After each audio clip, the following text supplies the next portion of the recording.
अस्सलाम वालेकुम वरहमतुल्लाहि वबरकातुहू। आज हम लोग हदीस नंबर 17 के बारे में बात कर रहे हैं। इसका तर्जुमा जो है वो कुछ इस तरह से है कि जिसने हज बैतुल्ला जो है किया और इसने इसके पूरे अरकान अदा किए और मुसलमान इसकी ज़ुबान और इसके हाथ से महफूज रहे तो इसके सबका गुनाह जो है वो बख्श दिए जाएंगे। अगर हम लोग बात करें कि इस हदीस में जो है वो हज की फजीलत के बारे में बयान किया गया है, उसके बाद जो है फ़र्ज़ियत हज के बारे में हम सबसे पहले बात करेंगे। हज जो है इस्लाम का एक अहम रुकन है जो कि मालदार मुसलमान मर्द और औरत पर ज़िंदगी में जो है एक दफ़ा फ़र्ज़ है। अल्लाह ताला का हुक्म है कि लोगों पर अल्लाह ताला की खातिर इसके घर का हज जो है वो फ़र्ज़ है जो इस तरफ जाने की इस्तात रखते हैं। अगर उसके बारे में हम लोग बात करें अरकान हज की अदायगी के बारे में, कुरान मजीद और हदीस मुबारक की रोशनी में तमाम अरकान और मनासिक हज की अदायगी ज़रूरी है। कोई भी हज का रुकन जो है वो छूटने ना पाए।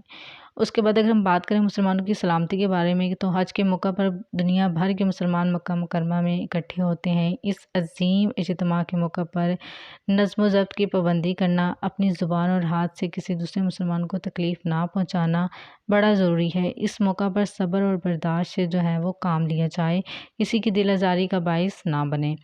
और जो है वो गुनाहों की बख्शिश भी है, यानी कि कामिल तरीके से हज की अदायगी का बहुत बड़ा सवाब है।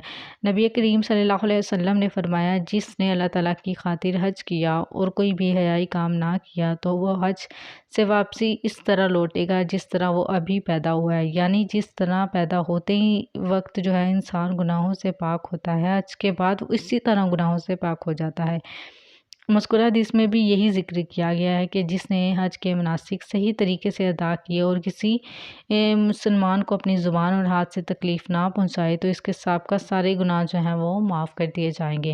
अगर हम बात करें इस हदीस का अपनी अमली ज़िंदगी से ताल्लुक़, तो इस हदीस में आप सल्लल्लाहु अलैहि वसल्लम ने हमें हज की अहमियत और फ़जीलत और सवाब से जो है वो आगाह किया है। हज के दौरान दूसरों के लिए आसानी और सलामती फ़राहम करने की तलकीन फरमाई है और ऐसे हजाज के लिए जो सवाब के तौर पर सबका गुनाहों की बख्शिश का जो है वो ऐलान फरमाया है। ये एक छोटी सी हदीस थी। उम्मीद करती हूँ आपको पसंद आई होगी। दुआ में ज़रूर याद रखिएगा। अल्लाह हाफ़िज़।